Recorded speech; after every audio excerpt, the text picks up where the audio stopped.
live? Are we? Live? We're live. No? Oh, true. It's only on this clap. The Jiggy Show, where Jiggy people do Jiggy things. Welcome to the Jiggy Show. I am your humble and wholesome and jiggy host, Bob Smooth. And this episode, I don't quite know what number episode we at, but that's besides the point. And yeah, we're back. I know I've been gone for like 2 weeks. You motherfuckers keep calling me and texting me. Stop doing that. Like, people got lives too, so like, leave me alone. But yeah, we're here today, and like I said previously, the reason why I've been absent also is because of Akil. And it's all his fault. He's the producer. He's not doing his job. So anybody out there that's looking for a creative role or a creative opportunity, please contact me. Anyways, this is the new episode, and I have a dope individual, and we all gonna get to know her right now. And she's an artist, as you can see from these dope paintings all around us. And we're gonna get in depth and get to know her a little bit. And yes, I'm gonna let her introduce herself because she's been very shy this whole time. She's been here, been very quiet, and I get a little bit camera shy. yeah, it's okay. It's just act like you're just talking to Akil, like we're just talking to Akil. And yeah, introduce yourself to the people. My name is Eliana. What's up? Eliana, where are you from? I currently live in Tyson, Virginia. I'm 25. And I've been painting for 2.5 years now. Wow, only 2 years? Mm-hmm. Dope. Okay, so like let's get right to it. Like, what made you start painting? Like, it's only been 2 years. That's crazy. Yeah. So I feel like I've always been like, since I graduated, I've always kind of been in this transitional period, not really knowing what I was doing. Mm-hmm. And so I was working a job at the time, and it was actually on Instagram. I saw someone post a painting, and so I started talking to that artist just about like what got them to paint, because I've always kind of been creative and doing little drawings and stuff, but I never took it serious. When did you realize you could actually draw though? Like, how young? Right. So when I could, well, I mean, my mom tells me even when I was just super young, like I would wake up and she had a coloring book and colored pencils by her bed, and I would just every morning I would just draw, just color and draw. So I've just been doing that forever. Got you. But yeah, so I ended up talking to this guy who was painting, and he kind of just encouraged me to start, and I did my first painting the next day. How was that first painting? And I painting? just kind of kept going from there. My first painting was actually a J. Cole painting. True. It was about this big. And I really did that. Yeah? Oh, wow. So, let's read pictures. Yeah, so I was just like, oh wow, like I really didn't know I could do it. And on top of that, it really was something that I could just sit down and do. My like focus was on that, and I hadn't really ever found something that my attention could be like focused on for so long. Dope. That's dope. So from your first painting of J. Cole, and you did that, when did you like, besides you looking at yourself like, yeah, I'm actually good at this, like, did other people like validate that the painting was actually dope? Yeah, I mean, I got a lot of good responses on it, so that's definitely helpful. But actually, you said like how I viewed, like, thought like I could do it. Like, I've always, my confidence is kind of weird. Like, okay, talk to me about that. So I know I can paint, but at the same time, like, I'm my worst critic. So yeah, I feel like as creatives, people are. I'm always like, I don't know, or I try to perfect something or things like that. So it's not, and for a really long time, I didn't like even think it was a talent, just because like I could just do it. Like I don't know, like it didn't require that much effort. I mean, it's hard work. It takes a long time, but for somebody that had never even experimented with paint, and I could just sit down and paint something, it didn't feel like it was like hard for me. So I'm not like, it was almost like I felt like everyone kind of could could think that way or Yeah. do it that way. Like, no, that's if you look not- at something, like, you could do it. So it took me a while to kind of realize, like, oh, this is something that not everybody can do, just because Facts. it comes so easy for me, so it doesn't feel like super special. So I'm working on, like, kind of getting that. Yeah, like, this is actually a talent that other people can't do. Like, this sets me apart. So I'm still kind of.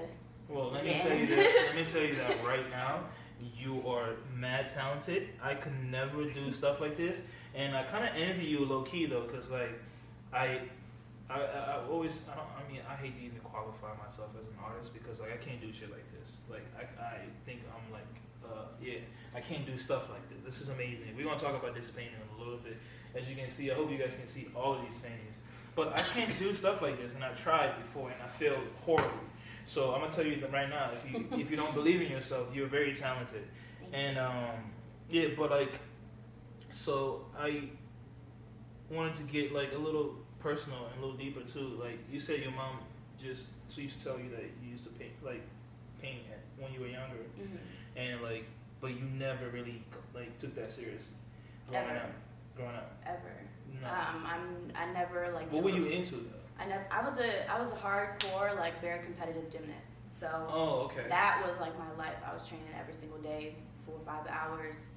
I really didn't do anything else. So I think after gymnastics stopped, after school stopped, it's kind of like, well, what am I doing? And I really have never been satisfied with any job that I've ever had, even if it in the beginning feels like a good fit or things like that. Like, I just end up feeling so disconnected from myself. Got you. That this is something that I always like have come back to. Word. And like, I mean, taking that risk and stepping into like art and painting, it is a risk, especially for somebody that like there's not that like 9-to-5 security. And so this is your passion right now, and I guess you qualify this is your job, because like I guess I mean, it definitely is a job. I'm working on it becoming more of a job, which comes in with the I can do the painting, I can do the art now, and I have over the past 2 years created, I have a collection of a bunch of pieces. So now is kind of the point where I have to turn it into a business and market it and things like that. And I've never taken business. I studied psychology, so figuring that out on my own. And there's not a lot of artists in the DMV doing what I'm doing at the kind of level that I want to be doing it at. Okay, gotcha. So I don't have a lot of people helping me, saying, this is the direction you need to go, these are the people you need to meet. So I'm really doing that all by myself. And you're an entrepreneur. My family doesn't really get it. You know what I mean? So it's just I know they support me, but they're not supportive in the way where it's helpful to me. Facts. Yeah, so it's a little bit strange being I want to be an artist because both my parents were doctors. I grew up in a very suburban. I grew up in Nova, so saying that I don't want a 9-to-5, I don't want a corporate job, I want to be an artist. I'm financially struggling right now. I'm living in my parents' basement, things like that. They're just kind of very wary about all of it. So that's also kind of something I have to work on, telling myself this is okay, this is my own path. Yeah, facts. And I mean, honestly, if you weren't talented, you wouldn't be sitting on this couch right now. So but it is hard. It is hard to transition a passion or a skill into a business. I mean, but there is tools that you can use, and just for sure. Google is always a good tool to always research and get the information that you need. But speaking of these pieces, okay, let's talk about your inspiration. Okay. Where do you get your inspiration from? Where does it come from? A lot of time, I don't always pull inspiration and be I need to get inspired. Let me go find my inspiration. A lot of time it's I come across a picture or I come across something, and the way my brain works, it's if I can see something and it's you know, it's gonna be something that I can paint, I see it as a painting. Got you. So Gotcha. those are the things that I end up painting. When I Gotcha. can view an image and I can see that, you know, this has good balance, this has good lighting, because I can see the shapes in their face and things That's like dope. that. That's super So dope. it's already almost painted for me. I can kind of just paint it how I see it. So those are kind of the paintings that I end up painting and am inspired by. Obviously, as I grow as an artist, I'm picking more and more difficult pictures and paintings and things like that to try to just always move in different directions. So the painting I'm doing right now is just a little bit of a different style. So I'm kind of training myself to do different things. But yeah, I started out doing like these like shapes and things like that. The shapes in the hands, things like that, because that's just how I can see shadow and light. That's dope. So you Yeah. like, you see it in your head and you just put it on paper or on a canvas, I guess. Yeah, like I really don't know how it happened. This is why it's so easy for you, right? Yeah, I mean, for sure. And in terms of subject matter, I feel like a lot of times I paint music artists, or I do a lot of like rappers, just because that's kind of what I'm listening to all the time, Gotcha. hearing. That's what's around me. That's Gotcha. what's playing in the club. That's what my friends are listening to. Got you. And also, like, album covers for artists have gotten more like experimental and creative. So this was actually an album cover. This one, this is Well, the it was like two covers, two different like images. Like one had these hands, and one had like these hands and the two strings like holding like a little Young Thug body. Yeah. But like I a took puppet. but I took this image and the hands and mixed them together and then created this. And this is actually like real string. Yeah. So like you could see in the back, like I actually like poked holes and like popped them through. That's dope.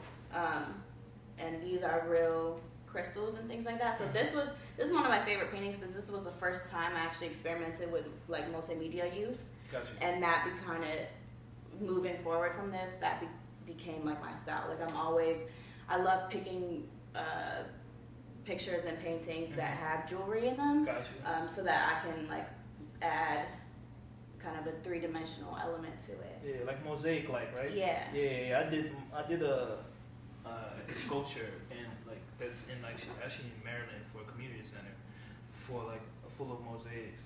So, but like I'm not no painter or anything like that. But you spoke about rappers and you did album covers last year. From what I've seen you on Instagram, you met a lot of them, and you did a lot of portraits for them. Yeah. So that like some people ask me, like especially like my family and things like that, why this direction, like why are you painting these rappers, like whatever.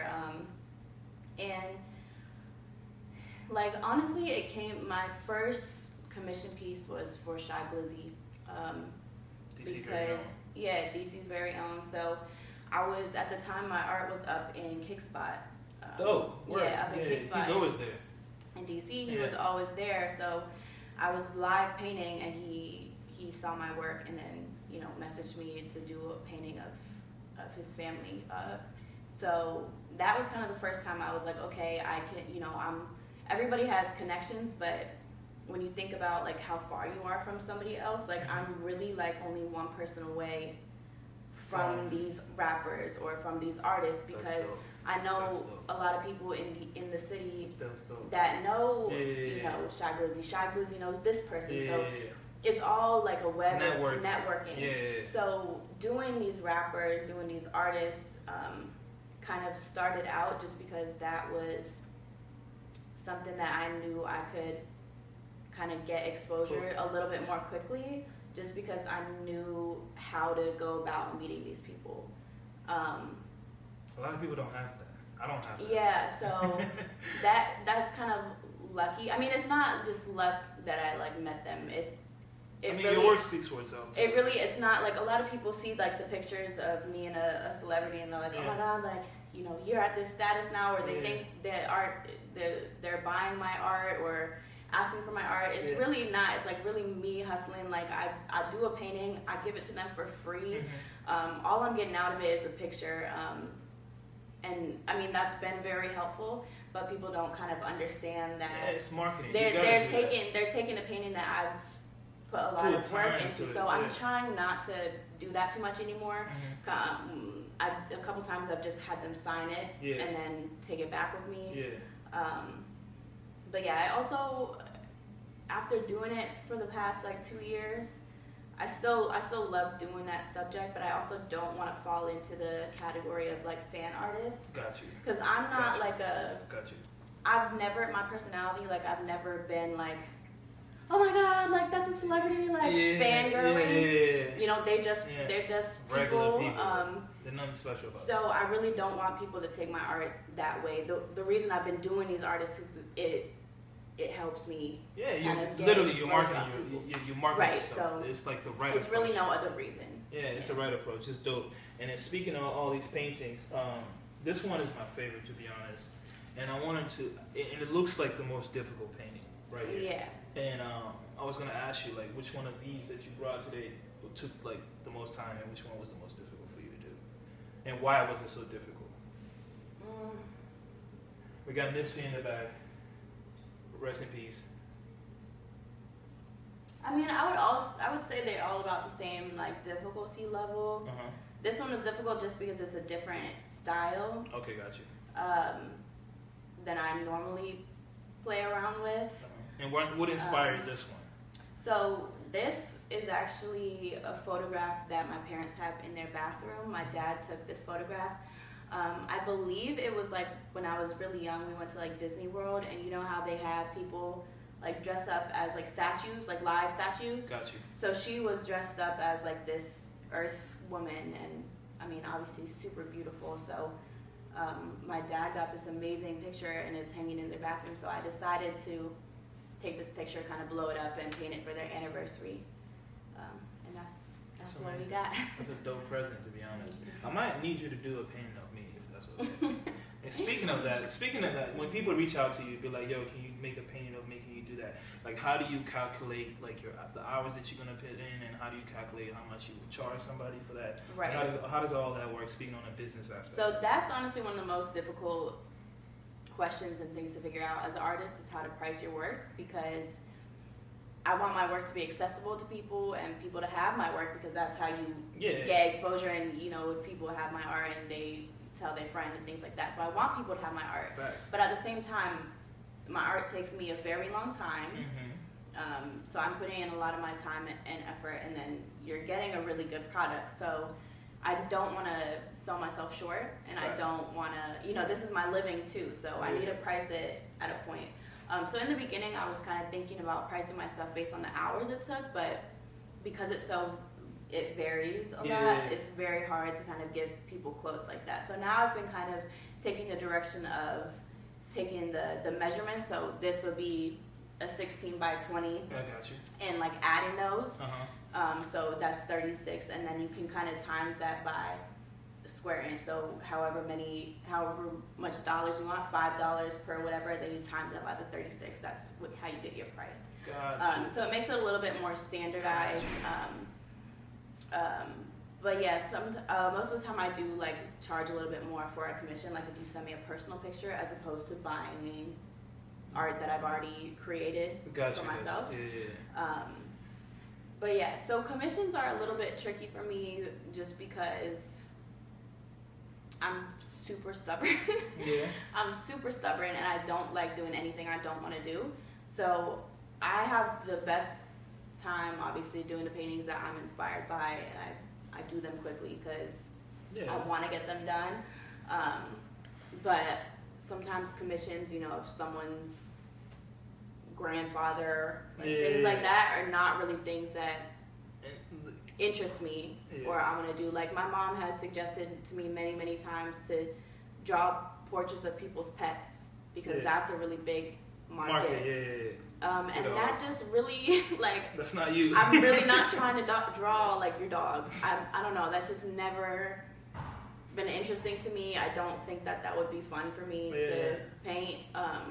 So I am pretty selective kind of in what commissions I take. And I know that in itself is kind of risky because it kind of limits you. It limits me a little bit, but I have faith that my art will kind of take me in a direction where I can be doing what I want to be doing.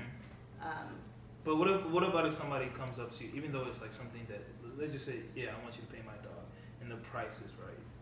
The price is right. Whatever price is in your head, it is right, but it's something that you know you don't want to do.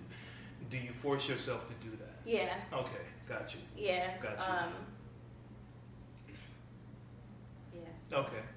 Well, it depends, but not a lot of people come to you with the right price for art. Yeah. A lot of times people come to me and I'll tell them the price of my art and they say, you know, all right, I'm going to do it later, or give me some time, or things like that. So a lot of times, you know, you have to understand that I get a lot of requests, but the requests that actually go all the way through to the end result, that's, you know, that's the hard part. Yeah, because I mean, like, people are cheap when it comes to art, man. Very cheap. Yeah.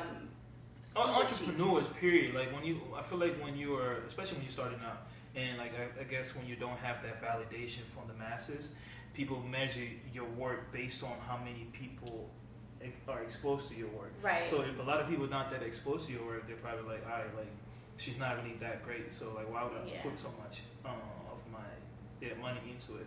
Which is completely wrong. Like, everybody that's watching this, if you like see anybody that's talented, appreciate them for their talent. Like, don't try to low blow them just because you want a piece and you want it for the love. And but okay, well, this is dope, and all of these pieces are dope. But I also wanted to talk to you just about art in general. How do you feel about art and the state of art? Because like Instagram now is a big platform for artists, and artists use that in order to expose themselves, such as yourself. Right. So like when you're looking at other people's pieces and you're watching other people's art, like how do you feel about the industry, and especially I guess when it comes to painting? This is like your personal opinion. Like when you see other people's work. Right. I try to follow like a bunch of different types of artists, so that I'm kind of always seeing new things, maybe get inspired off other people's art. Gotcha. And there's a lot of really good artists out there. Yeah. There really is. What qualifies somebody as a good artist? Because like, I guess that's true, because that's a difficult question. Yeah, like because abstract art is kind of like all over the place. Like, this shit that like doesn't make. Abstract art is very commercial because you can put it in any building, any real estate building, any hotel, anything like that. Because they're very like, they can kind of fit in a lot of different spaces. My art, on the other hand, it's like if you don't like Young Thug, if you don't like whatever, you're not gonna buy the painting. That's not gonna be in a hotel. It's not. It's very specific. For a certain audience. Right. Gotcha. But like going back to the abstract art in general, like when you see it, sometimes I see just lines, and that shit is worth like $1 quadrillion, and I'm like, yo, I can actually do this, and I'm not like, and I am discrediting the artist low key because just like everything, there's a lot of politics too. So the art that's a line and it's selling for $30,000, that's all political behind the scenes. True. Who's gonna buy it and sell it? Who's gonna put it? You don't know who's sponsoring that. True. So it's all about kind of getting yourself into galleries and networking and connecting with art collectors. True. That's where you're gonna get the money. True. If an art collector buys my work or a celebrity buys my work, the mass of people, the issues, it's the price not gonna be there. Yeah. Which is why I sell prints. I'm in the works of making merchandise. Little things that people can buy, T-shirts, lighters, things like that. Gotcha. Just so that my work can be a little bit more accessible, because original paintings are so. They're one of one, so those are going to be the priciest kind of product. But yeah, so talking about like who I think is a good artist or how I how do you think judge of art somebody as as good? a good art? It's just like, I guess I will never say art is good or bad, but are you being politically correct? no, Okay. I mean, it's hard to say whether art is good or bad, but the art that like I am drawn towards is the art that like connects with my brain and my eyes the way my art does. Gotcha. So just because this is the way, you know, I see the world and see art, things that kind of hit the same notes of color, of balance, of things like that, then it kind of makes it a little bit more of a connection between like me and the other artists. Gotcha. Not to say like I see an abstract piece and I'm like, oh, that's really, really cool. That doesn't have anything to do with my work and things like that. But it's all, to me, I think there has to be like a good balance when you see it. Okay. Because you were talking about shapes and all that earlier. So I feel like, does that all tie in together when you see a piece and you be like, yeah, for sure. So I studied psychology. So there's a lot of psychology that goes into our perspective and our perception of things. Okay. And a lot of what changes that is color. Okay, gotcha. So that's why I do a lot of color in my paintings, because it makes you feel a certain way when you look at it. So this could be a happy piece, this could be a dark piece, things like that. And a lot of times I like to kind of play with it because it balances out the painting. And it doesn't always come from a psychological standpoint. I'm not like, I'm gonna do this color because you're gonna feel this way. A lot of times it's just I play with it until my eyes is just like, okay, that's the one, like that's it. That feels like it's supposed to be. That's okay, gotcha. Right. Gotcha. So it is like a feeling thing. Like, cause for me also too, like even like when I record an episode, like I may listen to it and it may sound like sonically great, it may be visually perfect, but if the feeling is not there, I don't release it. Exactly. So I'll finish a piece sometimes and I'm not happy with it, and I'll just let it like sit in the corner of my room, like where I can kind of see it. Got you. Until I'm like, one day I'm just like, okay, I'm gonna, I know what to do now, and then I do it, and it just feels like you know when a piece is done. Facts. It just feels Super like facts. okay, that's done. I can put this out, and I never want to put out artwork that I'm not trash, right? satisfied with, because I could put out art after the first layer or whatever. I could produce and put out art at a more rapid pace, but I don't, because you're not really doing it for the money, really, quote unquote. You're doing it for your brand. Yeah, like I want every piece that I put out to be quality, not just from a photograph or not whatever, but when you look at my paintings up close, like I want you to be able to look at my paintings up close and not just kind of see an image from afar. Facts. So it's leaving a memory. I like to do like all the little details, make all the lines very clean and precise. I think that's definitely like an aspect of my art, is very like technical. Yeah, Is technical the right word? Yeah, so I mean, I'm very much a perfectionist, so I think doing realism, like hyper realism, really kind of freaks me out because I feel like I would never, like, I notice all the things like, oh, this line is not where this line is, or this eyes or whatever. So doing all the shapes and stuff, it allows me to be a perfectionist, like perfect all the lines and shapes and that. But it allows me to stray away from comparing myself to the actual photograph. Because when you do hyperrealism, you want it to look the same. So my work looks the same, like it's realistic, but it's also separate on its own. Very it's different. It's more cartoonish, a little pop art. Gotcha. Yeah. So like, speaking of the technical aspect of it, so like you say you started 2 years ago, and I'm pretty sure you had no prior knowledge before those 2 years. So how did you get so technical? Where did you gain the knowledge that you like need to know? Like, yo, like I gotta paint like this. The shapes needs to be like this. Where did that knowledge come from? No. You didn't read. You didn't do research or anything like that. Nothing. I mean, she's great. She's fantastic, bro. Nothing. For real. I think You said this was your third. It was one of the earlier paintings that I did. And when I first started out doing paintings, I did like really small ones, like 8x10, things like that. I was kind of scared to do bigger pieces just because in my head, I thought it was going to take so much longer.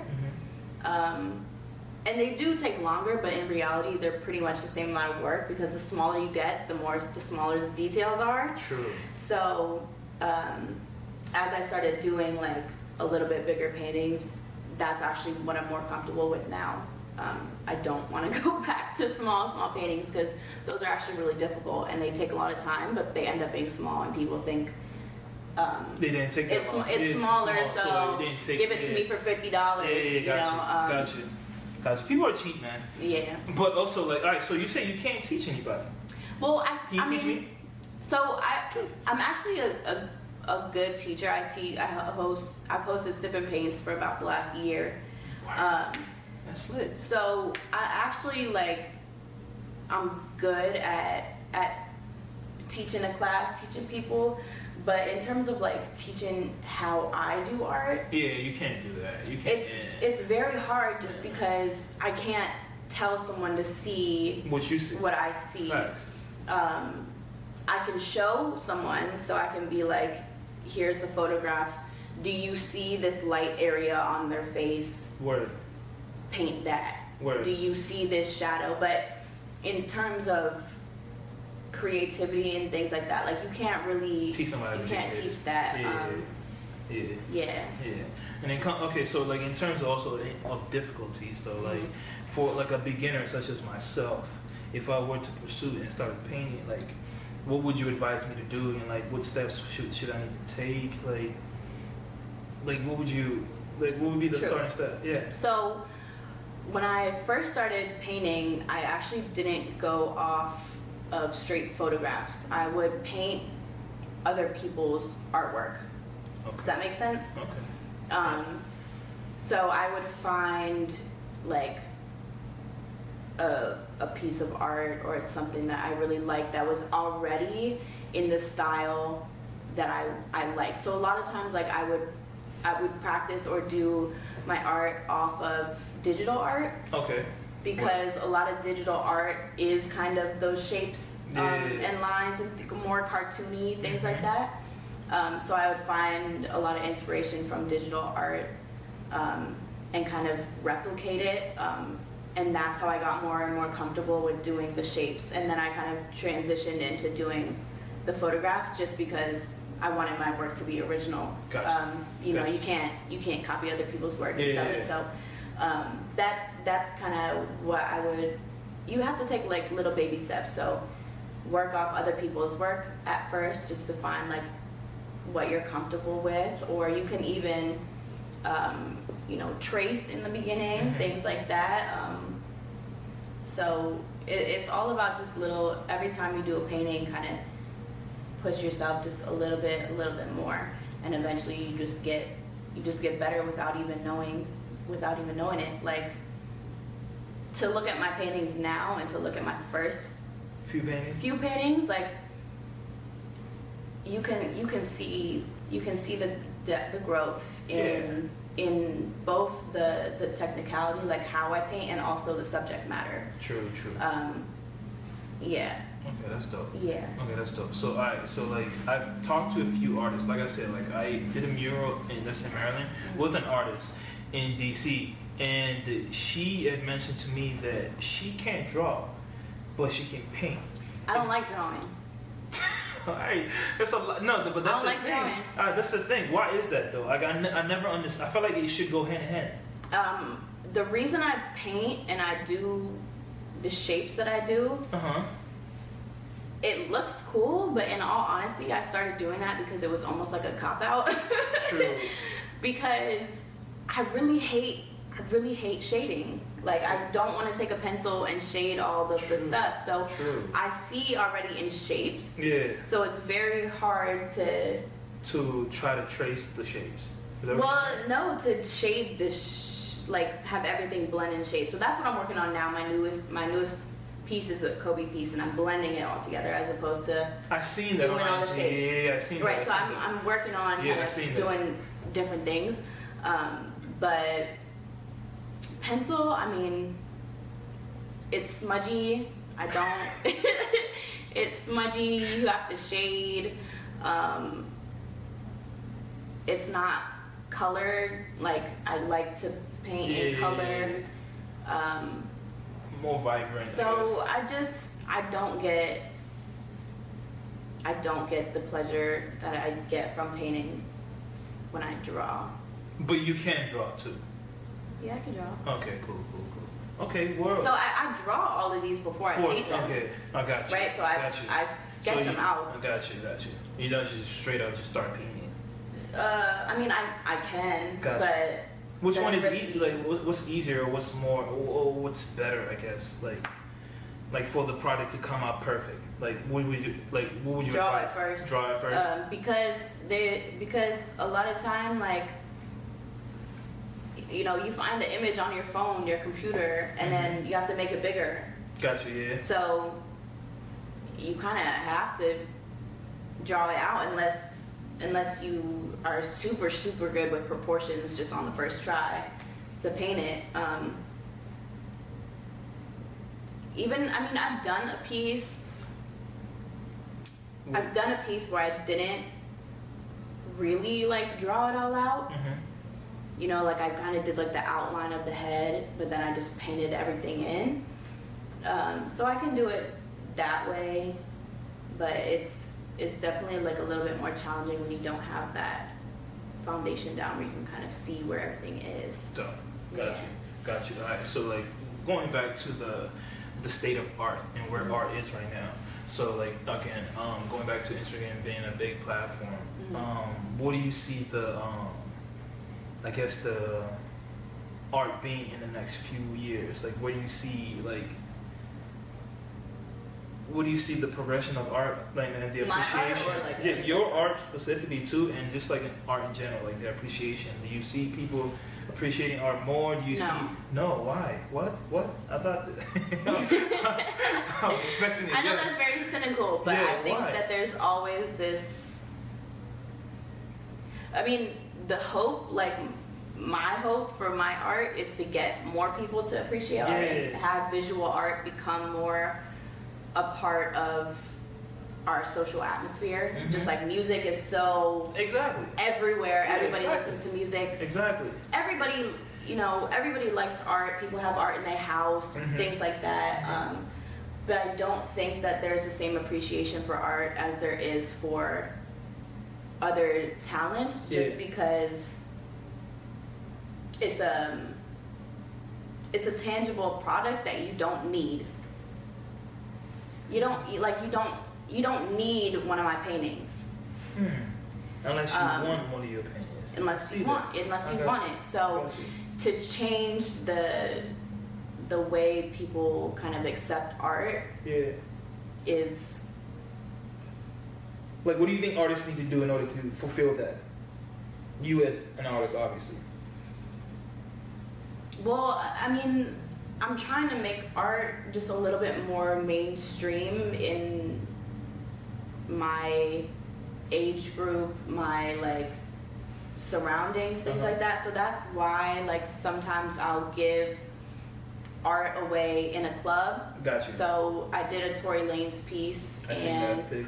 they brought it out with the bottles to his table at the club. Oh, that's nice. Which was really dope because everybody in the club saw that, and that was a social setting.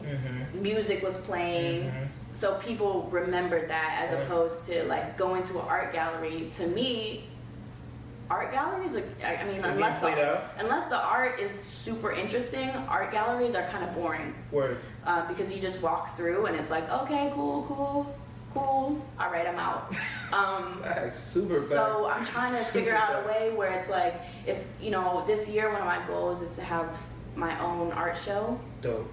But it's not going to be just an ordinary walk through and see my art. Like, I want it to have a mood, have a vibe, have a party, have this, something that people are going to come to. Even if I have to promote, like, there's going to be food. Like, just people to come through and have it be a little bit more memorable. And the way to do that is to have, like, is to have like a party, music, drinks involved with that. A vibe. Make it a vibe. A vibe, and then people will remember your art that way. So yeah, I'm definitely trying to push art into more of a mainstream. I don't think it's ever gonna be to the point where it's like a necessity. Yeah. But I want it to be to the point where it's part of the overall like social experience. Got you. Yeah. Got you. So like, alright. So who would be? I guess since you do a lot of rappers, who's that one? I guess rapper that would like you would wish to do or paint? Is there anybody out there that you're like, damn, I want to paint that person, and I have this perfect vision in my head? I mean, hopefully it's me, but like, yeah. But yeah, is there that one person that inspires you that like, damn, that's not a painter?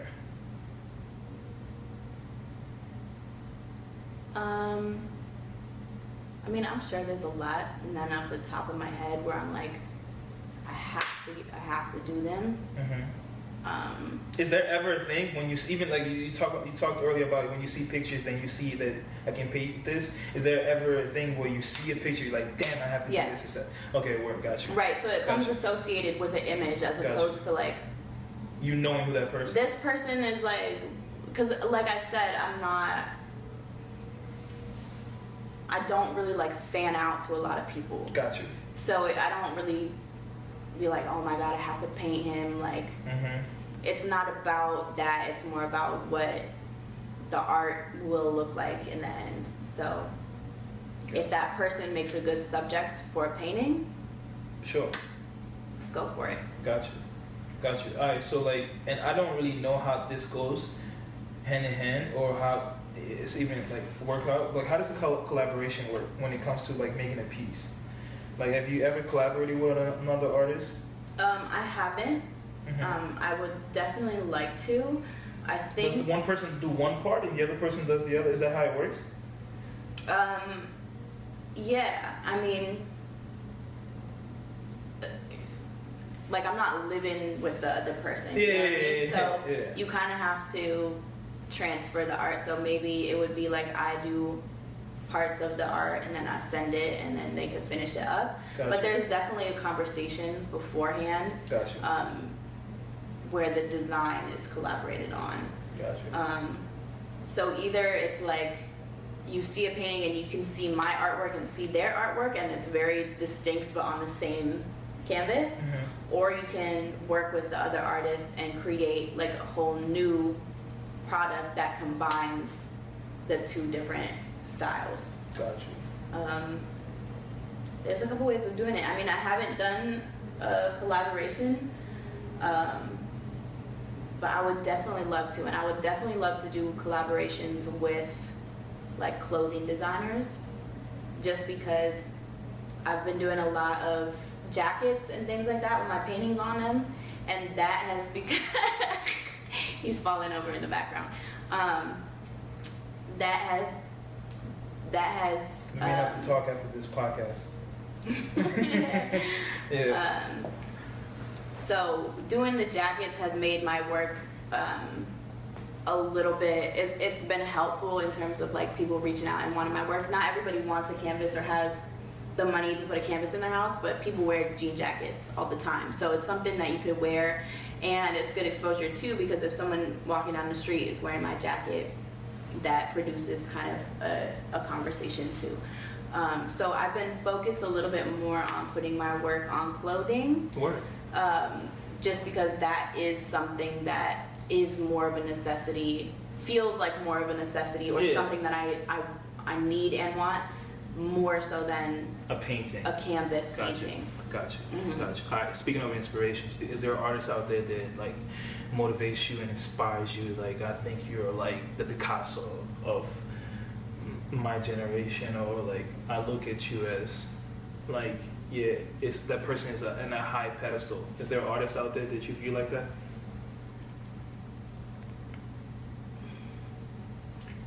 I I mean, there's a lot of artists that are very inspiring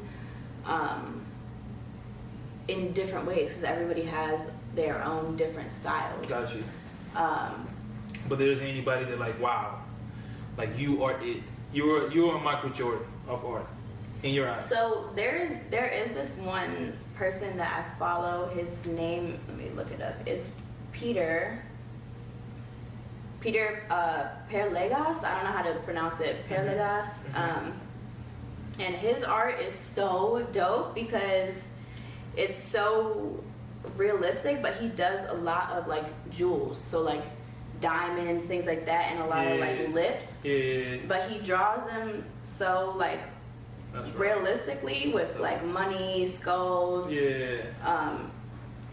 things like that. I'm gonna show you guys a piece. Like,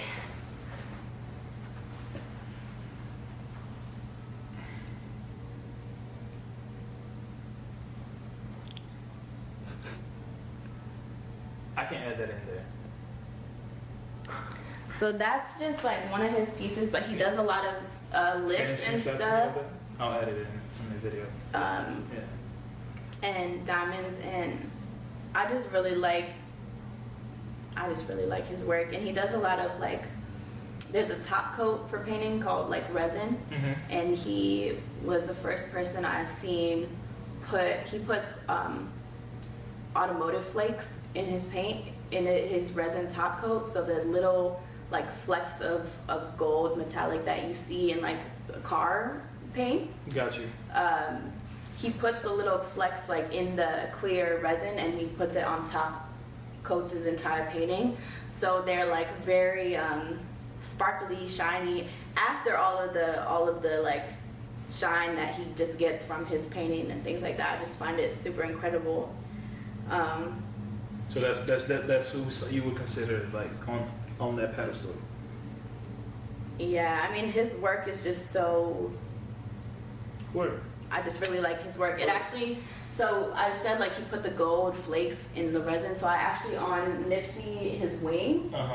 I tried it. So I bought the automotive flakes, put it in a medium, a gloss medium, and then painted his wing. So like when you move it, it's very glittery and things like that. So I tried it out. I don't think it was as successful as him, but I'm still gonna keep working on it.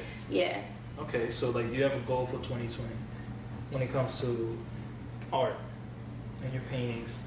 What's your goal? If you don't mind sharing, that is. So I have a few. Talk to me. I'm actually gonna complete one of my goals. March 20th, I'm gonna be showcasing my work at like an art event. Dope. So that was one of my goals, is to be like featured in an art event. So Dope. I'm doing that. Congratulations. Thank you. The next goal would be to put on my own production. Got you. So. Hey, if you need a host, I got you. Yeah. So that's my goal for this year, is to have my own show, gallery, things like that. So. Got you. Hopefully. I mean, you're on your way. You look. It sounds like it. You're on your way. I mean, you're talented, and I mean, like everybody out there that has her piece or appreciates, like, I mean, just share it and like buy it. Buy it. If you're not gonna buy it, share it. Tell the next person, and like, I mean, but also like, how has your reputation grown? Before we cut this episode, how's your reputation grown from when you started till now? I think people just see that I'm taking it seriously. Okay. And so it's not just a hobby. Okay. So I think people have kind of grown with me on this journey, and they're kind of like, oh, she's the artist. Gotcha. Yeah, so that's cool. And I want everybody to be able to have my art, which is why I do like the prints and stuff like that. So if you think that my original art is too expensive, or you can't, whatever, like, I'm selling prints really cheap, so you can always get a piece of my art, things like that. So I guess my goal for 2020 would be to really just market my work a little bit differently, so that people understand that my work is accessible to them. Okay. Well, I mean, this has been dope. Thank you for bringing these pieces. Thank you for coming through. Thank you for having me. You had a rough morning, but she still Yeah. came, and I appreciate that. And like, tell everybody where they can find you, where they can buy your pieces. Like, literally, don't leave anything out. If you are in eBay, whatever the case may be, let people know and like, put that out there. And yeah, tell them who you are. Also, like, it's where they can find you. All right, so again, my name is Eliana. I'm on Instagram at Emgur. It's ENGURR. I also have another Instagram account that is at Paintiana, like paint, and then the end of Eliana, IANA, Eliana, Paintiana Eliana. It has 3 A's. So yeah, my main platform is Instagram, but hopefully that will kind of grow as my success grows. Thank you for coming through. We had a little interruption. Sorry for that. But yeah, thank you for coming through, and she will grow, and we all gonna continue to grow. And yeah, I wish you nothing but success, and thank you for coming through. And this is episode whatever number it is, I forgot. And this is the Jiggy Show. Thank you. We're out. Appreciate you. Subscribe.